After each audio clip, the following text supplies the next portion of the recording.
So hello everyone, welcome to my mini vlog. तो आज है जागरण और हम लोग हो चुके हैं रेडी हवन में जाने के लिए। ये हो गई है मेरी बुग्गू रेडी और मेरे पतिदेव को सुबह सुबह नींद आ रही है और तैयार व्यार होके निकल गए हम हवन में जाने के लिए। थोड़ा सा हम लेट हो चुके हैं और जब तक हम पहुँचे तब तक हवन समाप्त हो चुका था, आरती भी हो चुकी थी और यहाँ पे दी वगैरह पहले ही ऑलरेडी लाइन में लगे हुए थे तो जाके हम भी बीच में लग गए लाइन में ताकि हम प्रसाद ले सकें। और ये हवन हो चुका था बट कोई बात नहीं। उसके बाद स्टार्ट हुई कलश यात्रा और जागरण हो रहा है हनुमान जन्मोत्सव के उपलक्ष्य में। यहाँ ये दोनों बाप बेटी ने खूब जम के डांस किया और ये थे बाबा।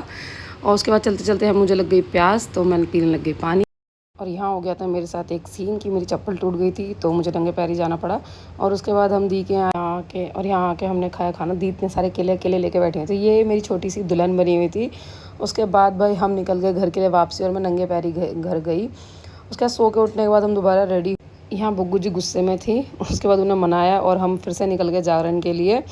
यहाँ तीनों जने हम रेडी वेडी होके बढ़िया तरीके से और पहुँच गए जागरण में। भाई इतना सुंदर दरबार लगा हुआ था ना, बहुत सुंदर।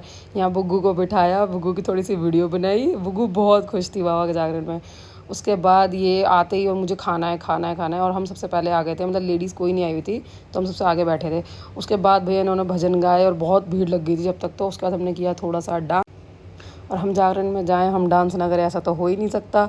उसके बाद हमने बहुत अच्छे से यहाँ पे शिव जी का गाना चल रहा था, शिव जी की बारात का, तो हम दोनों खूब नाचे। और यहाँ पे पतिदेव मेरे स्टेज पर खड़े होकर नाच रहे थे। हम तो नीचे डांस कर रहे थे, वो स्टेज पर कर रहे थे। उसके बाद शिव पार्वती जी की झांकी आई और ये मेरे देवर जी ने उधर चलाना था ये सब कुछ, ये हमारे ऊपर ही चला रहे थे, भाभी इधर देखो कह के। उसके बाद बुग्गू हाथ जोड़ के पहले खड़ी हो गई थी। मेरी बुग्गू काली माता को बहुत मानती है और यहाँ पे काली माता की ही झांकी आ रही थी तो भाई वो पूरे टाइम हाथ जोड़ के खड़ी थी। और यहाँ पे 11 काली माता की झांकी आई थी जो मन खुश हो गया था देख के।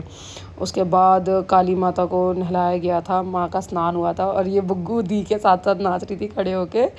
और फिर भाई बाबा की झांकी में तो हम मस्त मगन हो जाते हैं पूरी तरीके से। उसके बाद मतलब राधा कृष्णा जी की झांकी आई जिसमें 2 ग्रुप थे। भाई इतनी भीड़ हो चुकी थी ना कि अगर आप ये सोचो ना कि यहाँ से 2 मिनट के लिए निकल के चला जाओ, नहीं हो सकता। फिर उसके बाद अघोरी झांकी आई जिससे थोड़ा सा डर भी लगा था अघोरी देख के। उसके बाद अघोरी जी पूजा कर रहे थे आपस में। उसके बाद भाई आरती के लिए सब खड़े हो गए, जागरण समापन की ओर चल दिया।